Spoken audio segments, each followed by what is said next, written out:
William Cow on the left-hand side. He's playing a Maverick build with blue for Rocks Warmonk and Geist of St. Traft. Wow, Geist of St. Traft's not a card we've seen a lot of in this deck. A couple of them. Yeah, a few. And so he also has the Punishing Fires, though. Yes, he does. So he's actually got the Grove of Fire. Yeah. So 2 Grove of the Burn Willows only, 3 Punishing Fires. So sort of strange numbers on those. He does have the Knight of the Reliquary to go fetch the Groves. He does. But and Stoneforge Mystic to go find a Sword of Feast and Famine, Batterskull, or Umezawa's Jitte. That's a pretty standard complement for the Stoneforge Mystic decks. I think so too. And one important thing to note is that in the sideboard he has no Sword of Fire and Ice, no Sword of Body and Mind, so no all pro in blue on sword. Feast and Famine. Yeah, no pro blue. So that's good news for Christopher Carire. Now, what's interesting is with a Maverick deck where he does have the blue in there, that's actually going to open the door to the Merfolk deck a lot. Yeah, Lord of Atlantis, Island Walk. Yep. Those 2 tropical islands will be a liability if he draws them. And so William leads off with a mystical, with a Misty Rainforest, and in fact, he does not go and get the tropical island he was starting to pull out. Instead, he's going to pull out a Taiga, Green Sun Zenith for 0, and that means he's going to get his Dryad Arbor. Yep. And William's going to be really happy he didn't get the Trop when he sees that Christopher's on Merfolk. Yep, and I've got to guess that William's not expecting to be playing this deck right now. No. There's only a couple of them in the format. Unless he specifically knows what Christopher is playing, this is not where you're expecting to see a Merfolk deck. Right, not at X1, 2 rounds left into the tournament. But that's exactly what it is. He leads off with Island and Vial. And at that point, you've got to know exactly what you're playing. Yeah, you definitely do. It's not Blue Goblins, so it's Merfolk. So William draws a Savannah for his turn. Plenty of mana available for him. Windswept Heath from William. And looking at a hand that's got a lot more mana sources than he probably would like here. Right. That's the one downside of not playing Brainstorm in Legacy. The Brainstorm decks get to fix their hand whenever they want. Maverick doesn't. Another quick check to see what he's got available to him. And a basic forest comes out of his deck.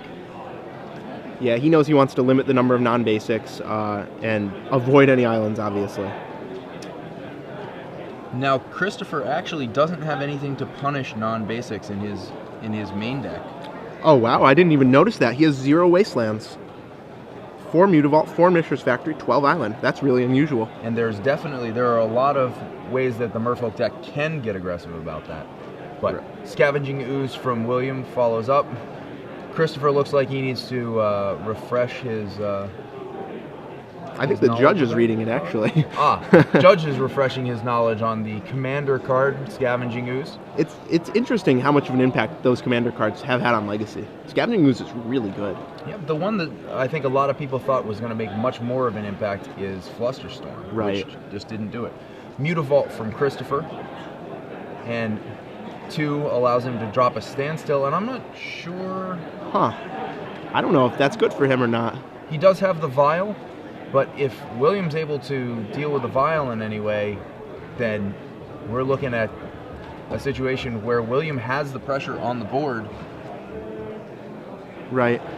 I mean, the Scavenging Ooze will grow pretty quickly. It can't grow right now, but as soon as a creature dies, it will be able to. And Dryad Arbor is a creature. Let's remind our audience of what Scavenging Ooze does. Scavenging Ooze is 1 and a green for a 2/2.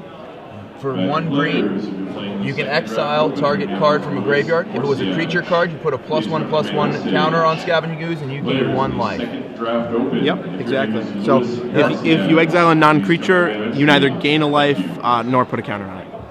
And so William comes in for another 3 with the Ooze and the Dryad Arbor. Christopher ticks up to 2 on his Aether Vial, and that opens up a host of possibilities for him. Yep, there are a lot of 2-power creatures he can vial in right now. Nothing with more than 2 power. Of course, the Merfolk deck doesn't have anything like that. So he's got 2 cost cards here. He could bring in a Coralhelm Commander, a Silvergill Adept, or a Lord. He's going to choose to activate his Mutavault, block that Scavenging Ooze. Without a creature in the bin, William's forced to simply trade. Yeah, and here the standstill will probably be broken by William. He's not going to be able to really do anything. Doesn't have any man lands in his deck except Dryad Arbor. And yeah, there it is. And so he's going to go ahead and give Christopher 3 cards for his Knight of the Reliquary, and let's see whether or not one of these happens to be a Force of Will, because that Knight is already getting to be a pretty big threat. Yeah, that's a 5/5. That's huge. Can also fetch up Grove of the Burnwells, which probably more importantly. So we're going to have Silvergill Adept coming in. I'm assuming this is all with Knight on the stack. I think so. And yeah, and there is the Force of Will, removing a Curse Catcher. And that's exactly why Standstill is so good, because in your deck with 4 Force of Will, you can just tap out for it without having to worry about anything. Gives you a lot more opportunities to go and find that Force of Will. Right. Open competitors, you're pairing to the next round. And Christopher, even though he has 1 land and 3 permanents, still is doing really well this game. He has a seemingly never-ending stream of man lands because he has 8 in his deck. Mishra's Factory comes down. Silvergill Adept gets in. That Aether Vial on 2 is really important. Christopher's got another Aether Vial in his hand. He's going to just keep it there. Wonder what he's saving his 2 mana for. One of which is a colorless land and doesn't really cast anything except a hard cast Ace. All right. Maybe he wants to block that Dryad Arbor. Now that is a Caracas. Yeah, that's the Caracas. And that's a FNM promo Quasali Pride Mage, if you don't know that art. So Dryad Arbor will come in for 2 Exalted. And trade with Mishra's. Trade with Mishra's Factory. So Chris is being pretty aggressive about trying to keep his life total up. He seems to think that if he can push... Yep, and looks like Chris forgot about Exalted. And he'll try and vial something in, but damage is already resolved, so he's not going to get the chance to do that. And if that was a Mutavault, it would have helped to have vialed someone in, but with that's right too. With the Mishra's Factory, it's just going to be a 2/2, and we're going to be binning some more guys. Chris looks pretty frustrated to have made that misplay. Yeah, he would not have blocked if he knew that Arbor was a 2/2. But that's just the thing with any Exalted creatures. You don't have to announce that it has Exalted. You can just attack. It's a trigger without any visual representation on the game, so it's assumed to have resolved whether or not the players actively resolve it. Yep. Vials in a Lord of Atlantis, and that makes it very important that William has not found any of his blue sources. Right. And there's that vial. Yep, there's the second vial. It's going to take a couple turns to kick back up into a place where Christopher's going to be able to really take advantage of it. But right now, between the Lord and the Silvergill Adept, that's 5 damage coming in. Yeah, it is. And William has no choice but to take that. He's not chump blocking. He'll go to 11. That Mother of Runes is going to get a bit more functional as a blocker now that it can tap and protect itself. Yeah, so William, no play on his turn. Something like a Punishing Fire or a Swords to Plowshares on that Lord will let that Mother pick off the Silvergill Adept in combat.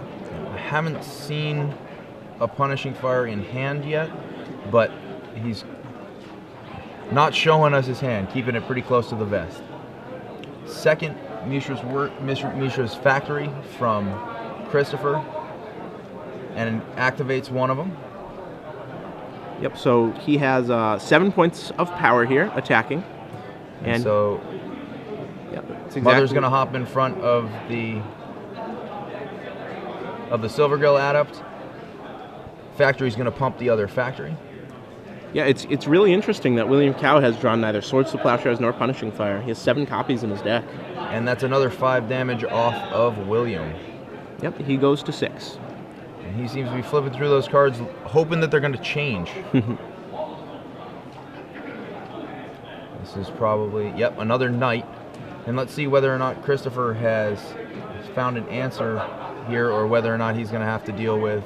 that Knight's going to be pretty good at slowing down the attacks here. Yeah, it's pretty interesting, too, that Christopher has no way to deal with the resolved permanent except Jace. Only Jace can bounce something in this deck. And he asks how big that is. I think it's a 5/5. Might be a 6/6, though. Either way, Christopher's attacks have to stop for now.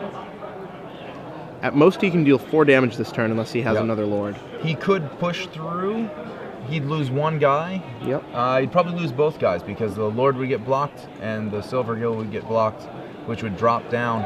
But that might be enough to push him down to 2, vial something in. If he has any chance of pushing more through, that would be the very aggressive play. Yeah, wow. So that's a Marrow Regery. As soon as Chris finds another Merfolk, or if he has one, this game should be pretty close to over here. He removed a Curse Catcher earlier to his Force of Will, which is probably the right card. It has the least impact on this matchup, but right now he would have loved to have had that Curse Catcher. Yeah, as it is, he's just forced to say go. As soon as he draws a Merfolk, though, that'll force the tap. He definitely has William on his back foot. William's got to do something to kind of pull himself back in, especially with both Lords on the... There's Batterskull. Batterskull. That's huge. Batterskull does not do all that much when it's tapped, though. That's true. So, question is whether or not Christopher can find a way to get 2 Merfolk in, tap down the Batterskull. That's got to be the first priority. Yeah. Second priority is going to be the Knight of the Reliquary, and he can start pushing through some damage. Yeah, when he tries to tap that with the Marrow Regery's ability, though, Mother of Runes should give it pro blue, and that lifelink might be all he needs. All but 2 Regeries. Here is a second Regery in, and he's also found a 3rd island, which gives him a little more flexibility in terms of actually casting. Wow, so Lords 2. upon Lords here. That also will make even just a lowly Silvergill Adept very aggressive. That Silvergill Adept is now a 6/5. Yeah, that's crazy. The only thing that might save William here is that Chris can't activate both of his factories this turn. And those Lords are all 5 power. Yep. Unfortunately for William, he has no Mazavith in his main deck, so he's not going to be able to get that. He will search up a Wasteland here, though. That will threaten to kill the Mishras right there. That can protect him from one of the Mishra's factories, but right here you've got the Regery and the Lord of Atlantis that are down on to your right, close to Chris. Those both came in this turn. That means that he's got 3 active guys, but that Batterskull is going to be not only protection from blue, but that's going to gain him some life right as all the combat damage is dealt. Yeah. No longer just goes on the stack anymore. Happens instantly. Yep. So that means even if he swings in, if he blocks the Adept, he's going to take 10, but he will... Batterskull is plus 4, so it's not enough. No, I don't think it is. I think he's just it's barely dead. It's going to bring him dead to exactly. just perfectly dead. Now in this situation, if Chris activates one of his Mishra's Workshops, you got to think that Wasteland's going to take out one of them at any point, but he can force William to use that up and have absolutely no resources left to deal with the attack. And Christopher passes. Just says go. I'm not sure if we have the life total wrong or Chris just miscounted, but I think he just missed lethal there. Yeah. Batterskull wastes no time switching that over to the Knight of the Reliquary, and William's going to go with the plan of, I'll gain a ton of life, please. Yeah, exactly. This I'm is not the gonna give opportunity you- you needed. Not going to give you a chance to do math again. So he's going to gain a lot of life. I think that Knight of the Reliquary is now a 7/7 with Batterskull on it, I want to say. Maybe an 8/8? No, it's +4/+4, +2. Then it's 2/2 to begin with, so that's 6. And I believe you have 4 lands in the graveyard, so that's 10. Yeah, it was either 10 or 11. So William Cow either at 16 or 17, Christopher Carire either at 5 or 4. Now, once again, I think that we're looking at William dead on board unless he's holding a swords. But now he has untapped land, and he can threaten that at least. That knight also will gain a ton of life upon blocking. And 17 after the attack. Yeah, Chris just sitting with 2 islands in hand. He's not going to be able to 11. get through that gigantic and life that's linker. Just a beast with Batterskull granting vigilance as well. Yeah, the vigilance is super important here. Batterskull might be a fair card if it didn't get Vigilance. Or it might be a fairer card. Now, in that situation, it almost feels like you needed to take that knight down. Whatever it took to do it. Yeah, well, he had lethal. I think he miscounted and didn't take the opportunity to kill his opponent. And so the attacks in here, you're going to have 15, 19 damage, but the knight is going to sacrifice, go find another, go up to, I believe, a 12-12 at this point. Yep, that'll make it 12 power, 13 if he finds a fetch. It's going to negate a ton of the damage that's going through here. Going to find a wasteland, which is going to immediately go straight to the bin, knocking out a Mishra's factory. Yep, that of course grows the knight by two with the activation in the wasteland. And with the Batterskull attached, that's 2 more life that he's going to be gaining. Yeah, that's the biggest life linker I think I've ever seen. So that's 17 damage that's coming in, and under normal circumstances, in the real world, William Cow would be well and truly dead, but that knight with the Batterskull attached is going to keep him at a healthy life total. Yeah, and at this point, it's time to go. He realized he tapped all his creatures, and he was just dead to the counter swing. So Christopher Carire passed up an onboard kill there. Maybe he miscounted. Maybe he had the life total wrong, but I'm sure that's going to come back to haunt him. He may have had the size on the knight wrong, because if there was one more land, then William goes to 1, and he gives away one of his strong cards. Well, I don't think the knight had the Batterskull at that point. 2 turns ago. It was just a straight Batterskull. Yeah. Yep. So that's okay though. Chris can definitely pull it together for the next game. He'll be on the play for the next one, and let's check out the sideboards here. So Christopher Carire, Lawan Cephalid Empress. Probably not going to be bringing that one in. Not going to help much here. 2 Energy Fluxes, 2 GTAs, 2 Shackles, 2 Pithing Needle, 2 Relica Progenitus, 3 Mindbreak Track, and a Kira. So I think the ones we'll see for sure, Kira and GTA will be the lock inclusions. Absolutely. He might bring in Pithing Needle. Stops both Mother of Runes. It stops Knight of the Reliquary. Stops. Yeah, I think a lot of things. Stopping Knight is probably what he's going to be looking at there. Yeah, it's just a really versatile card. Not much of an opportunity cost, 1 mana. He did see the Grove, so he knows that the Punishing Fire combo is in there. We didn't see it in effect in game 1. He might even side in these relics. He doesn't use the graveyard at all, and William does a lot. He has the Knights, of course. Yep. He has the Punishing Fire. Good way to shrink down the Knights. Good way to counter the Punishing Fire. Yeah, definitely. Plus, it's not like it costs you too much to include Relic in your deck, because it always cantrips even when it's not good. Yeah. So I've got to think the Curse Catchers are probably coming out. Yeah, definitely his worst Merfolk, just there for curve reasons. But against William, they don't really do anything. They can counter Green Sun Zenith, but everything else, they're not going to counter. Now, Green Sun Zenith is no slouch. It's definitely one of the most important spells in William's deck. It definitely is, but you've got to think that if you're being aggressive and you're looking to bring in things that are going to be stronger against William's deck, Curse Catchers are probably your weakest cards to pull out. Yeah, definitely. Same with Spell Pierce. They punish the Green Sun Zenith. They punish the Punishing Fire a little bit, Swords a little bit, but those cards usually, they'd be able to pay for Spell Pierce, especially Swords. Now, we talked about how William didn't have a Maze of Ith to go get in game 1. He does have one out of the sideboard. Yeah. I'd expect that would come in. It definitely will. He'd love to tutor that one up. I think the Scavenging Ooze is probably going to come out. All it is really a Grizzly Bear against Christopher. Yeah, There's nothing he needs to pull out of the graveyard. It's really only good late game when there are a ton of creatures in the graveyard. It could definitely come out. It's one of his weaker cards, I would say. Geist of Saint Traft, also not where he wants to be here.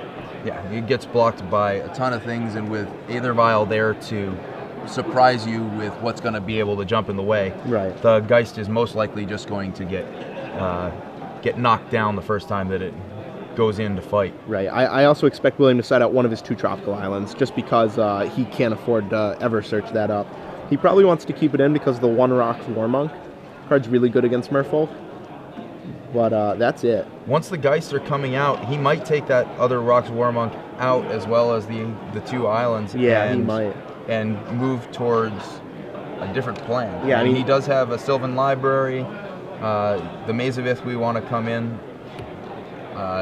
He's got Crucible of Worlds. He saw a bunch of manlands. He saw 3 of Christopher's factories and a Mutavault, so he knows that there's at least 4, and he may want to try and reuse the wastelands. Not as important against a deck like Christopher's that relies so heavily on basic lands, but the non-basics are very important to his strategy. Yeah, definitely. I expect him to side out the Trops. And yeah, there's that relic right there. Yep. So Christopher can pop that whenever he wants to. Won't affect him at all.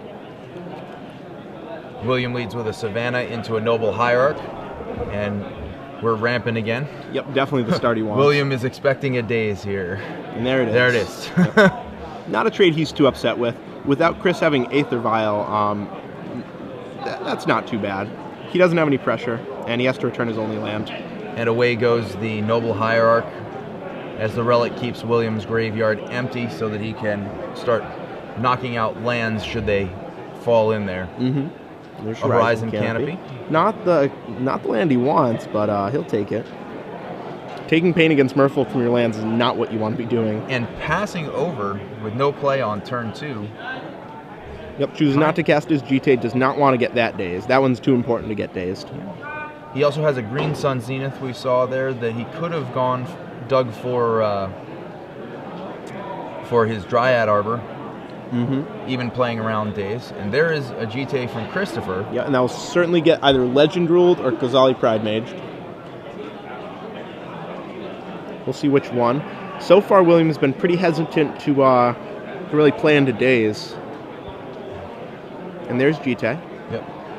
And at this point, if Christopher wants to daze, all William has to do is sacrifice that Windswept Heath. Right. Go get a land and pay for it. Pretty interesting that William's using his Horizon Canopy instead of using that Heath. I think that's good play. He's he knows go that for a hard counter. Force of Will. He Now thinks let's that see GTA whether or not he goes and gets a tropical island, which would be a very... Yep. And maybe this is the Spell Pierce that is out of the board. looks like it, yeah. William's smiling there because he knows how dangerous that play was. Going and getting that. Spell Yep, Pierce. and there is the Spell Pierce. But he has to resolve that GTA. So, essentially, that was spending 2 cards for 2 cards. But, Well, also the card that he removed to the Force of Will. yep. So right now, that's interesting. Chris is down to 2 cards in his hand. yeah, one is a standstill though, and he does have a manland. So if I'm Chris, I just slam that standstill. He's so low on cards. Nope, he's gonna play the Reejerey. The reason I don't like this is getting because, a little aggressive. Yeah, William can just untap and add a bigger threat. Almost any threat in his deck will trump that Reejerey. Well, that Wasteland changes the game as well. Yeah. Green Sun Zenith for 3. You got to think that that's likely going and getting a Knight. Yeah. Easily the best creature in William's deck on a board like this. Even though it'll be a 2/2, it'll still fetch up the Grove of the Burn Willows. 3/3 because 3/3. Christopher actually... Well, it's going to drop back down on Christopher's turn. Yep. But... it can be a 2/2 on command, basically. So it looks like Chris drew a Pithing Needle. So that can at least shut off the Knight from being a tutor as well. Yeah, that'll neuter that Knight. Definitely good to get that before it gets out of hand. Gets the Grove, gets the Maze of Ith. And Christopher clearly chooses the Knight. Yep. And drops his standstill because why not? Yeah. At this point. As it works Seems like out, a pretty even board. Yep. Now, this is an interesting situation because he is tapped out, which means that he can't sacrifice the relic. The Wasteland can pump the Knight back up by targeting the, I believe it's a Mutavault that's on the board right now. Mishra's maybe, but... and that's a Maze of Ith. Yep. That's a Judge Foil Maze of Ith. Attacks in, it's a 3/3 right now. And Christopher has to take this. He can shrink it by 1 to only take 2. So he'll get rid of the Windswept Heath out of the graveyard. And it looks like William will choose... Nope, he'll sacrifice his Horizon Canopy. Okay. Draw a card. Draw Swords to Plowshares. So William's going to try and stock his hand up.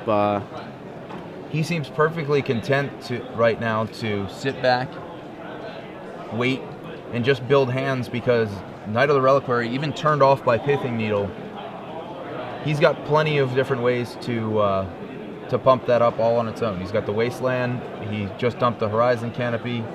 That's a second Pithing Needle for Chris. That's not the card he wants to see right now. No, I mean, I still think this game subtly is going to favor Chris here. Even though his opponent has the Mazavith, he has more manlands in his deck than his opponent has Wastelands. So eventually the long game will go to him. Because what's going to happen eventually, that Maroridri and that Knight are just going to stare at each other for a long time. Maroridri can't attack, and I don't think William will attack with his Knight. As long as he has one up, he can remove the Horizon Canopy with the Relic. So Maroridri gets Mazavith. Gives William the option whether he wants to take 2 or not. Another draw for William, and I think we're filling up our hand here, and we're playing the game of let's get to a point where I think that I can overwhelm you even through the standstill. Yeah, exactly.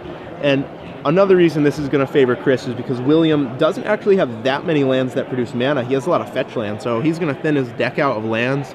He's going to have to discard way before Chris will. These standstill games are often you have to think about the long game, taking into account both players' entire decks. The Relic removes the Horizon Canopy, and now Chris pretty much has the Knight locked at 2/2 for the moment. Passes back over to William. William draws. Yep, he does. He wouldn't mind some lands here. Yeah, building up a resource advantage is one of the things that you can do throughout behind a standstill, but right now it doesn't look like either of them are really building up anything more than a few more extra cards in hand. Right. Yeah, there's not a heck of a lot that either player can do without casting spells. Christopher drops his 4th land, passes back over. Misty Rainforest. Yep, they're just going to play land go for a while. I think eventually William will have to break this standstill. But we'll see how this plays out. Now, with a couple of lands that can sacrifice, he could get aggressive with the Knight, but I don't think that that's the right play. No, when your opponent's at 16, I think that I don't see much use in that. And William's trying to figure out exactly how he wants to do this. 3 lands looks like probably another Knight. Yeah, he knows that the long game doesn't favor him. His opponent has 8 man lands. So we just saw the Rock's War Monk still in William's deck. Okay. So definitely left that in. As we saw earlier, he does have the tropical island. And here it comes, Knight. And there's Knight number 2, and it is now time to start. This is where the fun begins, right here. 1, 2, 3. So Chris with 6 cards in hand, William with 5 right now. This is going to be an interesting game. William has a Mother of Swords, Runes, Mother. Swords. Yeah. Yep. So he's banking on the fact that Christopher's not going to be able to hold him down enough or punish him enough for breaking that standstill. Right. Second Misty Rainforest hits the bin, bringing the Knight up to a 4/4 and dropping William to 15. Mm-hmm. But with the Relic still active on the board, he can either choose to just tap it once, get rid of one of them, or he can go ahead and just wipe the whole graveyard. I think with the Wasteland on the board, he probably wants to keep it active. Yeah, he's going to keep that for as long as he can. He would rather not use it, but he might be forced to. At this point, Pithing Needle's still shutting down the Knights from doing anything, and I think it may be time to pop that Relic, get rid of those 3 lands, drop those back down to 2/2s. I don't know if you can do that yet. I don't see any reason to. I think Chris is going to see what he draws for his turn first. But we'll see. Draw another Relic, I think. Brings a Mutavault to the front of his hand. Yep. I believe his hand right now, Pithing Needle, Relic, Mutavault, Reejerey. That's 3 for another Reejerey. Yep. And that's going to make almost any Merfolk that he plays a major a major thing. So it looks like he may have kept the Curse Catchers in. Wow, He did. that's really strange. So there's 2 targets, and he's going to Untap some be lands. using those those Reejereys as some ramp. Yeah, that Curse Catcher just netted him 1 blue mana. Yeah, and there's actually another Curse Catcher in his hand. Mutavault coming down. Mutavault. I mean, you have to keep a crucial mass of Merfolk in, but Curse Catcher is just so weak against William Cow. Another Pithing Needle, and Will names Mother of Runes. And so William apparently is playing vanilla 1/1s and 2/2s. I'm not sure that Grey Ogres and Mons Eager Goblin Cadets Raiders? are going to Yeah. get there. Yeah, those don't look so good, but at the same time, Chris had to use 2 cards on that, so it's not too bad. Now, a lot of the Maverick decks do have Croson Grip out of the board, but that's not something that that William had. Nope, and that's a Pride Mage, so that's a game changer right there. That is his answer. Yep. Have to imagine this will be killing the Needle on Night. Yeah, and that's exactly what it does. Those Knights are way more important than the 1 Mother of Runes right now. Yep. And before, yeah. So Chris activates the Relic, but since the Kasali Pride Mage is a sacrifice, first opportunity he has to do that is when there's already land in the bin. Yep, William's going to waste no time getting rid of that tropical island. getting aggressive and getting rid of that tropical island just in case. Yeah, he clearly didn't really want to get it in the first place. Like you said, we saw him laughing there about Yep. it. He knew it could kill him, but had no choice really. And now he's just going to try and load this graveyard, overload that Relic. Yeah, he wants to force that to go off. We think we may have seen a second Relic in Christopher's hand, but William is just trying to deal with the one that's on the board. Yeah, it could have been a Gotta Curse Catcher. force the hand. Those pictures do look really similar, Curse Catcher and Relic. All right, and there's swords number 1. We do know that William has 2 swords in his hand. And Pierce you. And Spell Pierce is coming right back at you. Now that William knows that Chris has Spell Pierce, if this goes to a Game 3, expect him to play differently because of it too. He hasn't seen it before this. Especially not post-board. And this is where the fact that Maze of Ith, not really a land, Yeah, exactly. comes into play. Interesting to note that William could have paid for it if he wanted to. Oh, actually, it is still on the stack, so he'll fetch up a land and pay for it there. Okay. He's going to use the... Yep. And so here's a Grove. Yep. It will get countered by the Curse Catcher if Christopher wants it to. But either way, as long as the sword kills something, it's sort of done its job. 2 for 1 to Chris. Yep. And there's Curse Catcher going into the bin. And as long as William has that 1 Maze of Ith untapped, he can never take too much damage. The one thing Chris can do is he can tap the Maze of Ith with the Reejerey's ability. Yep. But that's only if he has another Merfolk.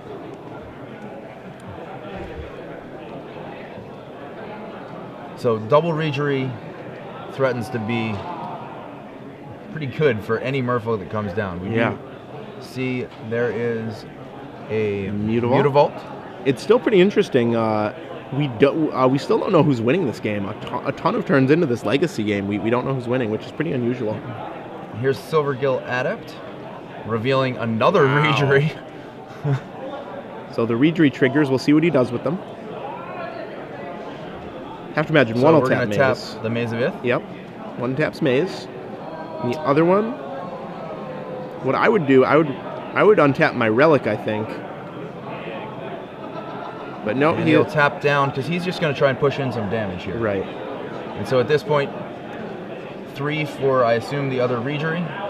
Yep. And he should be using that Relic in response, but I don't think he is. I guess untapping those lands is good, so we can attack. Untap Mishra's Factory and untap a land to activate Mishra's Factory, and then it's time to push in and get some damage in. Yep. So with 3 Reejereys on the board, that means that each of those are 4/4. that Mishra's Factory is a 2/2, and that's going to drop William down to 5. Yeah, that was a big turn for Chris. He tapped down all the creatures, And tapped William out, and swung. that third Regery means that William is in very tough shape, because even if he leaves everything back, all it takes is a Merfolk from Chris, and there's nothing back. Right. There's a Wasteland. That'll help by killing a manland that's attacking, but at 5 life, William does not have a lot of wiggle room here. He has 1 Swords in his hand and a Punishing Fire, though that fire is So not the going to do a Swords lot. is going to try and take out a Regery right now. Yep. Got to do that now. There's a Daze. Chris will daze it, trying to tie up William's mana a little bit. Yep. And we're going to go ahead. We're going to see what we got here. Already a bunch of stuff. Chooses to tap the Wasteland. It's an interesting choice. Yeah, it looks like he wants to play Punishing Fire and return it with that Grove. I think that's the only reason he'd do that. The convention center Java Zone will be closing, so if you want to get any food inside the venue. William trying to do some quick math. He cannot have Christopher drawing a Merfolk here, or playing a Merfolk. And so Christopher goes back up to a nice round 20. Yeah. 20-5 the life totals. With the active relic, that also means that William doesn't have the chance to push heavily out and just get a whole bunch of lands into the bin and try and break through with those 2 knights. Right. He almost never has to worry about that counter swing. And Green Sun for 2. Green Sun for 2. Not that What many are we- great what are we targets looking here. for? I guess the second Pride Mage, but I think he just had to do that to stay alive. I think that was the issue. Just needs another guy. Yep, and that'll get the Pride Mage. All right. No mana to sack it, so that Daze, seemingly late game useless Daze, is really relevant as it tapped the 1 land, preventing him from activating Pride Chris Mage. makes him remove something. Swords to Plowshares RFG'd. Or exiled. Have to get my terms right when commentating with a judge, I suppose. So now William does have access to some mana because those 2 knights are active. Yep. Can go ahead, send something packing in order to pull up a mana to activate the Pride Mage, but I'm not sure what you go after. Yeah. All you're gonna do is you can turn your Mother of Runes back on. So after blocks activating, but with mana emptying from the mana pool in steps, that means if Chris has a Merfolk, all those tap triggers, he's not going to be able to. He'll be able to search up the land and just hold it, I guess. The one thing he can also do is if Christopher goes to tap his knights, he can use the knight to search up a Dryad Arbor. That'll at least let him jump block. And Another blocker. he has to hope Chris forgets about Dryad Arbor and goes all out here. All right. Now he does have. I believe he does have another Wasteland to go get, so he can take down the Mutavault or the Mishra's Factory if they come in. Right. So the Mara Regery's abilities. Looks like we've got another Regery being played. Wow. So And that's the going to be 4th 2 Regery. triggers. Yep. One's already gone, guys. That's just 3 Regeries sitting around on the board.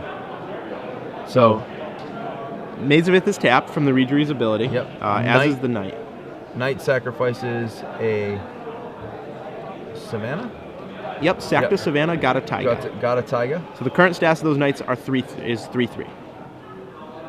Current status of the Regery's 4/4. So block, block, block.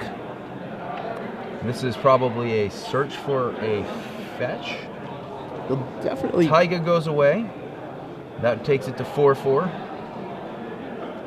Yep, and What are we I would finding?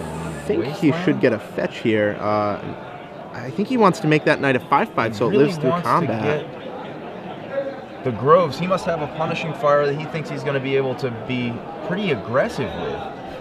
Yeah, and the one thing we'll see him do here, we'll see him sack his Pride Mage on that Pithing Needle so his Mother of Runes stays alive. And can protect something else. Or can protect the Knight, right. Now we still do have an active relic. Oh, actually, the relic got sacked before combat. Okay, there we are. While we were on a tight shot, we missed that. So yeah, the relic shrunk down the 2 knights. So, interesting choice. Yeah, he must really wanted that grove. It seems to me like fetch land into another land, keep your knight alive would have been better than getting a second grove. He may be counting wrong. Yeah. No, okay, so he protects his knight with the mother. Okay, so he sacks So he his does mother keep knights. does keep 2 knights.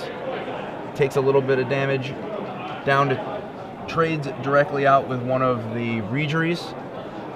And if he does have a punishing fire, then this is the time to start taking advantage of it and trying to break through. He needs to cast that 3 times. He's got to hit one of the Regeries twice, and then the other one once. Yep. And this is... It's 5 mana. For Batterskull. Batterskull, wow. That was a draw. I don't know. Doesn't Batterskull just get tapped down? Well, he has no Merfolk in hand, so Chris needs to draw Merfolk right now to have any shot at this game. And that's an island. That's not going to do it. He has plenty of blockers here.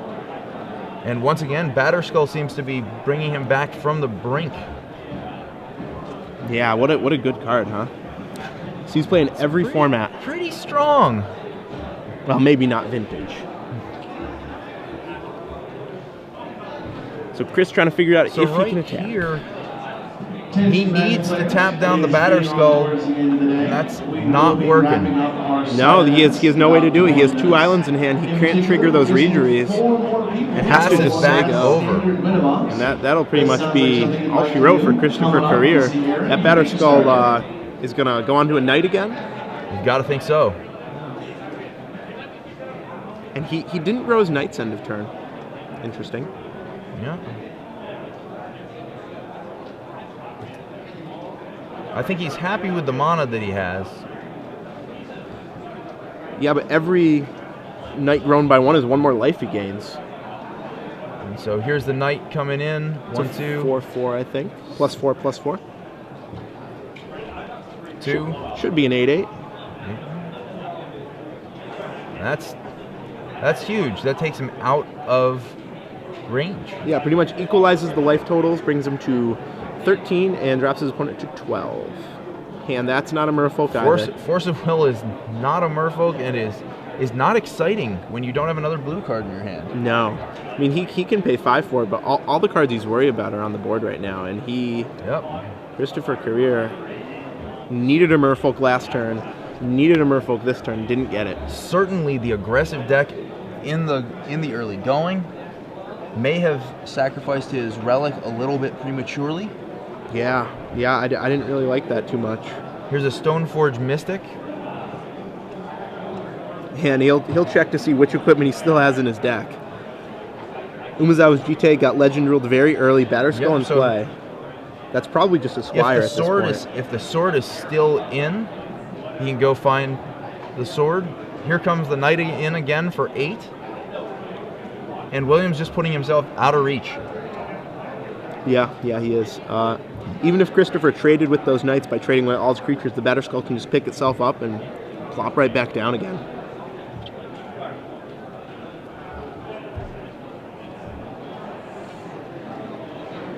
So it looks like Chris is taking this damage, going to 4, William going to 21. Now in that situation, would you trade your Adept who's 3?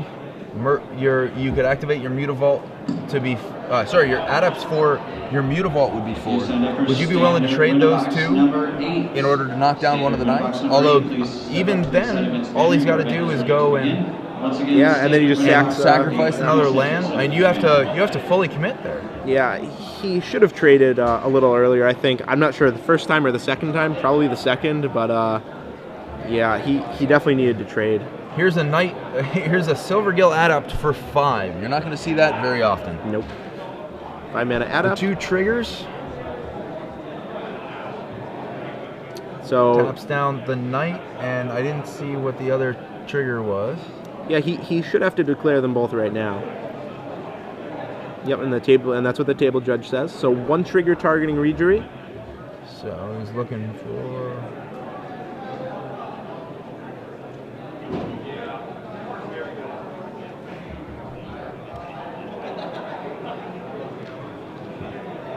Table judge is clarifying that both triggers need to go onto the stack, and when they go onto the stack, they do need targets. So William gets to respond with full knowledge of what the targets are. Yep.